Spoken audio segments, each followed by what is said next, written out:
The next one is semantics.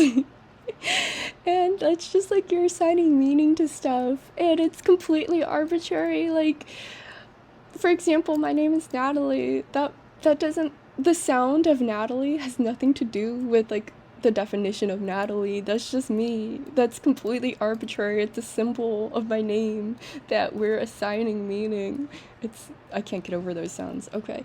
And essentially, yeah. The reference problem is solved through nibs. I'll explain even what the reference problem is. Give me a second to recover. And also how it is like ultra specific in the brain even. So, how do babies learn what words mean? For example, I point over there and I'm like, oh, look at that thing over there. And the baby looks and they're like, what the hell are you pointing at?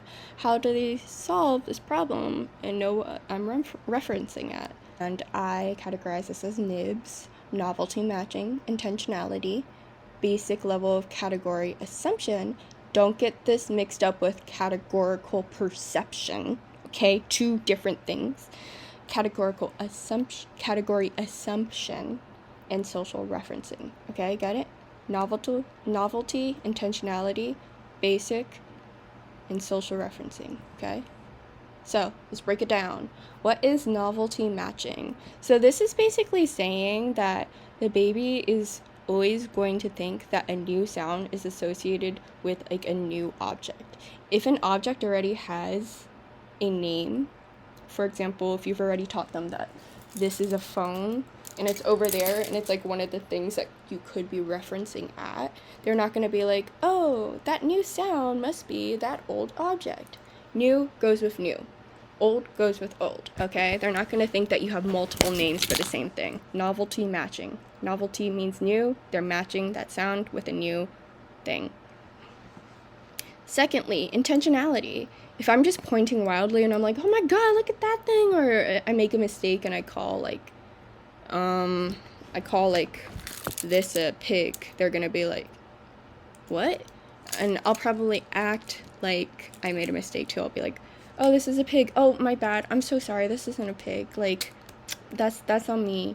And even though babies can't know what exactly you're saying, they can sense your vibes. And if your vibes are giving like you made a mistake, then they're going to be like, okay, cool. I won't include that in my pattern recognition, okay?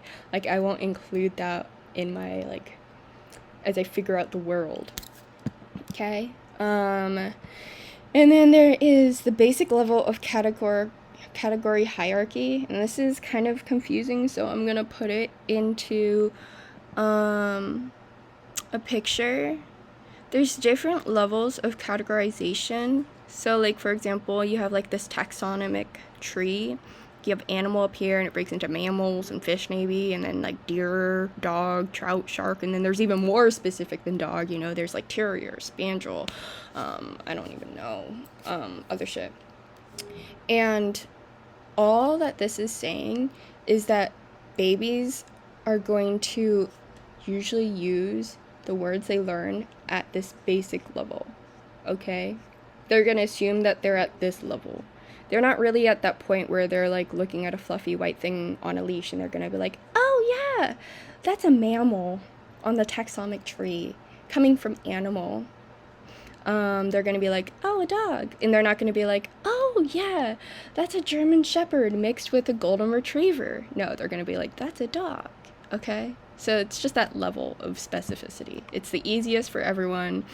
Everyone seems to use this the most. Babies learn this first, like, it's chill. They learn insanely fast, by the way. They learn like crazy amounts of words early on. So yeah, going down this. The last one is social referencing. I asked my 3-year-old in sign language if he could give me the truck, and I just went shroom shroom, and then I pointed over there, and he was still learning like that things have names, and so he went and picked it up, but then he was like really unsure, so he looked back at me and I was like, yes, that's it, give it to me. And then he was like, okay, and then he brought it over to me, but he was like unsure what I was talking about when I said truck, you know. And So when I gave him that confirmation, then he was able to bring it over and know that that's the name of this object. Make sense? It's just basically saying that, like, we use our parents for confirmation when we're learning language. Okay, still confused? There is a graph. I'm not going to read off the graph because I don't hate myself, but yeah, remember that graphs exist. Now poll everywhere questions. Solved in 4 ways. Write it down right now. Pause and write it down.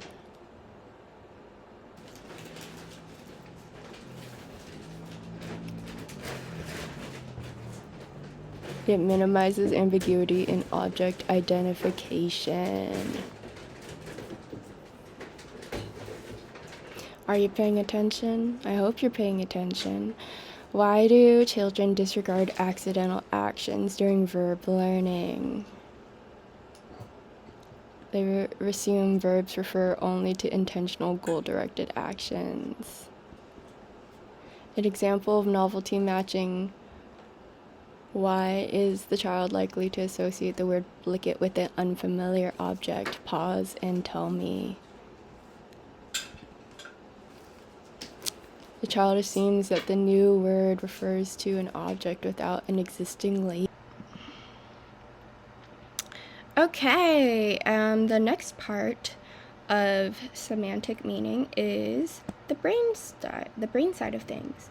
And semantics are so important that they have their own part of the brain, own specialized part. We talked about modularity already. You know that the brain is not just one general sponge, but it has like particular parts that have particular functions. Not a sponge, more like a Swiss Army knife. Now we're going to talk about that specific part that is related to language. Okay, so I like to differentiate it with this table, okay? So there's 2 different types of aphasia. Aphasia just means that you have an issue with language. There is fluent aphasia and there's non-fluent aphasia. So one person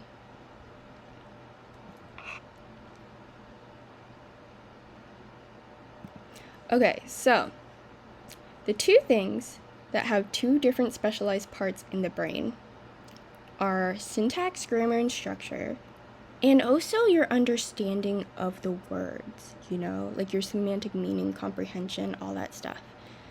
Okay, so this is more like you're comprehending, you're listening, and then this is more like you're able to speak, you're able to produce fluently, okay?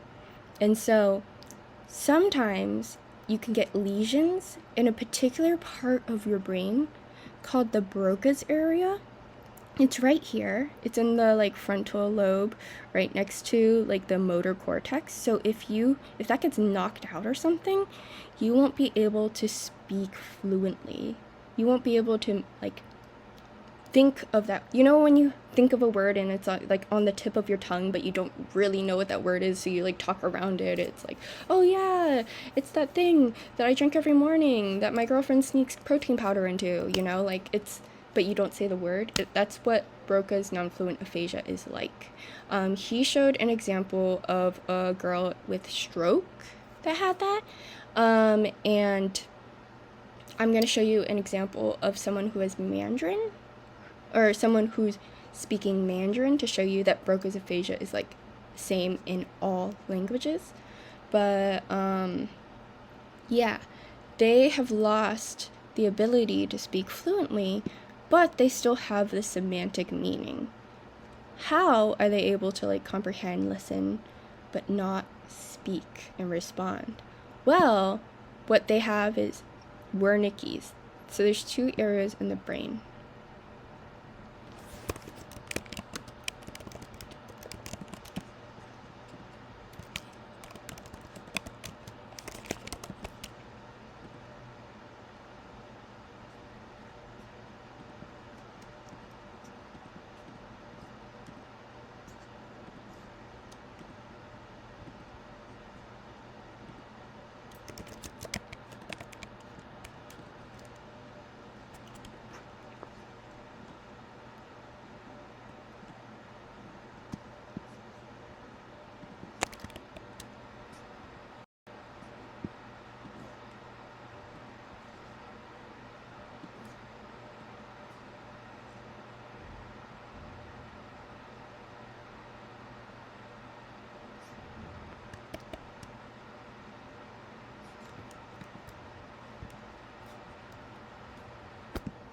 Okay. So there are these two parts in the brain, and we're going to talk about this in a second, but let's go over here.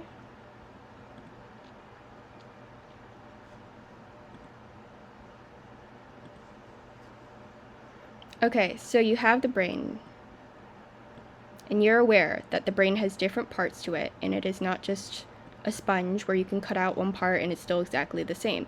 It's specialized. It's like a Swiss Army knife. So there's a particular part of your brain right here where if this gets damaged, you lose your ability to speak fluently. You can still hear everyone, you can still comprehend what they're saying, but you lose the ability to speak. And it's not because your lips are broken or your vocal cords are cut out or something like that. It's not a motor issue. It's your brain's ability to formulate your thoughts into those motor demands and controls and send them to your throat, okay? So if you lose this part of your brain, you are no longer able to produce language. But you can still hear. And he says in class that they lose the ability to speak grammatically, you know? They can't put together a sentence in the right way anymore. Whereas there's a different type of aphasia where you can still speak fluently, but you lose the ability to comprehend. Which is worse in your opinion? Let's look at. So this is like the Wernicke's area. It's in the temporal lobe, and essentially if this part is damaged, you can still speak fluently. So like, unlike Broca's area, you can still speak like really fluently. Like they're still good. They still have grammar, and they still can make full sentences, but they don't understand anymore. This part of the brain is in charge of understanding. Okay, comprehending speech. Okay, so if that part is damaged, you no longer can understand anything that people are speaking to you. Okay?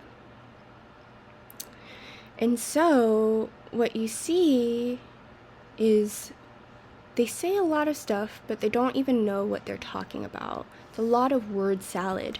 And what's worse is because they can't understand people saying, whoa, bro, dude, like, you're not saying anything clear, like, you need to go to a clinic and get checked out. They think that everything is completely fine, which is, like, kind of scary. So, well, Broca's, like, you don't have syntax grammar anymore. You can still comprehend. They know that there's a problem going on. Wernicke's, because they can't understand anymore, like, they don't know what has been lost. Just terrifying. I'm always terrified that something's going on with me and I don't have the awareness of it and nobody's telling me, or nobody can tell me in a way that I can understand. Terrifying. And then if you lose both, then you just have complete aphasia, which is kind of a bummer. We talk about that more in neuropsych. I just had to memorize 8 types of classic aphasia. It was crazy, bro, but yeah. This is it with a Mandarin speaker. And these are the links that he showed in class.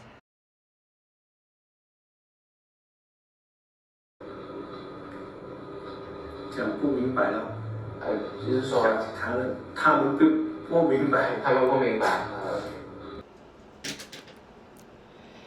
In Broca's aphasia, it's characterized by a blank comprehension and blank grammar, where Wernicke's aphasia is characterized by blank comprehension and blank grammar.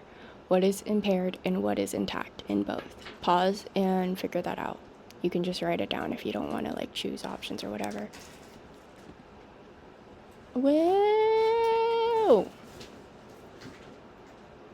Whoa! Whoa, what did I do? Okay. Where is semantic meaning stored in memory? This is just kind of a throwback. I just wanted to see if you guys still have like long-term recall. Don't laugh, I'm worried about them. You're like really roasted them here. I'm not. Okay. Yeah, and this is Yeah, another this one throwback. was Okay, so recapping. Pause and tell me what the reference problem is. Do, do, do, do, do, do, do. You're so right. Oh my god, it's when you point at some random thing and say some word and the baby's like looking at you trying to figure out what object you're trying to attach to that new name. Like I'm like, "Oh my god, it's a bagabada." And the baby's like, "What the fuck are you talking about? What are you pointing at?" Like it solved this through nibs. Can you tell me what nibs is? Pause and tell me. Oh my god, you're like on fire. Crazy. Nibs is novelty matching. So they're going to assign that random new sound to a new object, not one that already has a name. Intentionality. If you make a mistake, they're going to be able to tell and they're going to be like, it's good. I won't include that. Like, I'll avoid that. I didn't see that. Like, it's chill. B, which is for the basic level of category hierarchy, which is basically like just a general name for things, the easiest to understand for children and the most common one that we use in the language. And then S, which is social referencing. So essentially, like they're gonna look at me for confirmation, and that's how they learn words as well. How is it specialized in the brain? What does Broca struggle with? Pause and tell me. You're so right. Broca struggles with grammar, but they can still like understand when you tell them stuff. Like they can, if you ask them a question, they won't be able to respond, but they'll still be able to like hear you out. What about Wernicke's? What do they struggle with? Yeah, like comprehension. Like they don't know what's going on because when you talk to them, they just don't comprehend it. And they say a bunch of stuff, but it's kind of word salad and it doesn't make any sense, but it's still grammatical, which is kind of cool, you know? Like at least they got that. That's pretty slay.